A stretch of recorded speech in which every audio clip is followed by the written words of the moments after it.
Dit is Garme, een oase in de woestijn.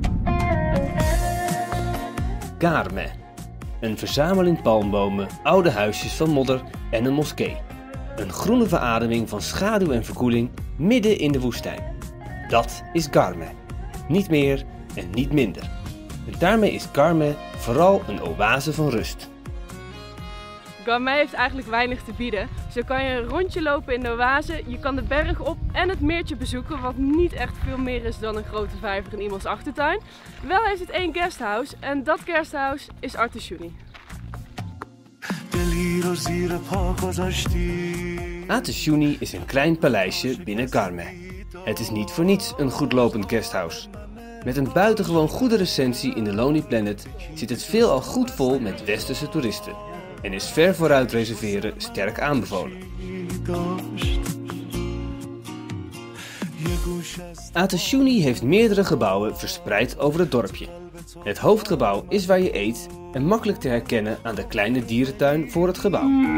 Verder zijn er kleine huisjes voor de privékamers en is ook de dorm, waar je met meerdere in verschillende kamers slaapt, 5 minuten lopen. Het dorpje Garme heeft zelf weinig. De supermarkt is pas 's avonds en zeer onregelmatig open en is daardoor mee eten bij Atashuni min of meer verplicht. Maar dat is naar ons idee nog best prijzig. Mocht je nou langs een supermarkt komen, neem dan eten mee, want je kan in de dorm gewoon koken. Wij kookten er een keer pasta met de Italiaanse Deborah en de dag erop nog met de Nederlandse Wouter.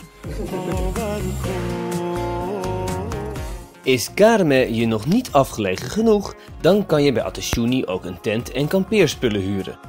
Wij liepen de oase uit en een heuveltje op en hadden een prachtig uitzicht. En mocht je moeite hebben met opstaan, dan is kamperen ideaal.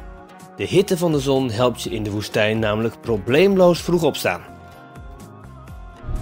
We zijn onderweg naar de zandduinen en daar gaan we zonsondergang bekijken.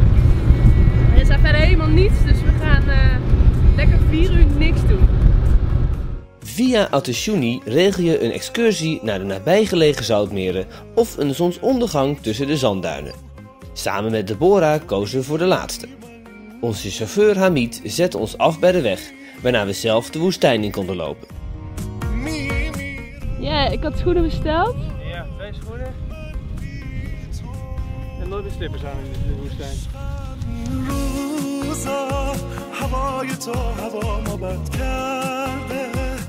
Daarna was het kamelen staren, boekje lezen en vliegeren. En genieten van het uitzicht en de zonsondergang.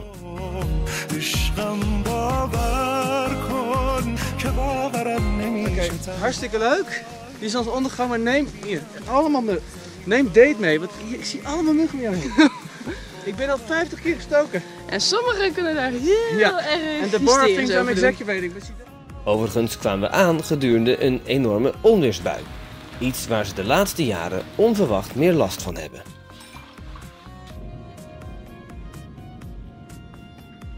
Dag Alexander en Hanneke, tot op YouTube. We waren absoluut te spreken over de locatie. De woestijn voelt als een vacuüm van rust.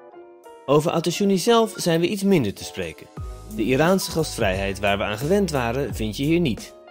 Niets gaat er van harte. Je moet overal achteraan en je voelt je bijna tot last dan gast.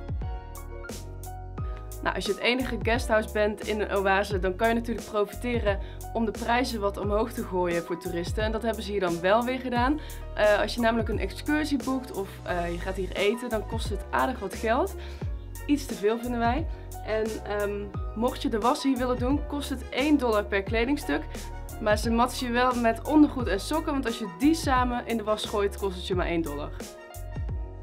De positieve review in de Lonely Planet brengt hen echter een constante stroom van toeristen. Maar wij zijn van mening dat deze review wel eens mag worden aangepast. Wij reizen verder naar Ramsar, in het noorden van Iran.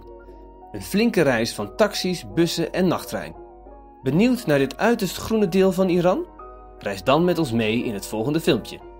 Maar natuurlijk kan je ook voor al onze andere filmpjes, tips en achtergrondverhalen bij ons terecht op reisreport.nl, Facebook, Instagram en YouTube.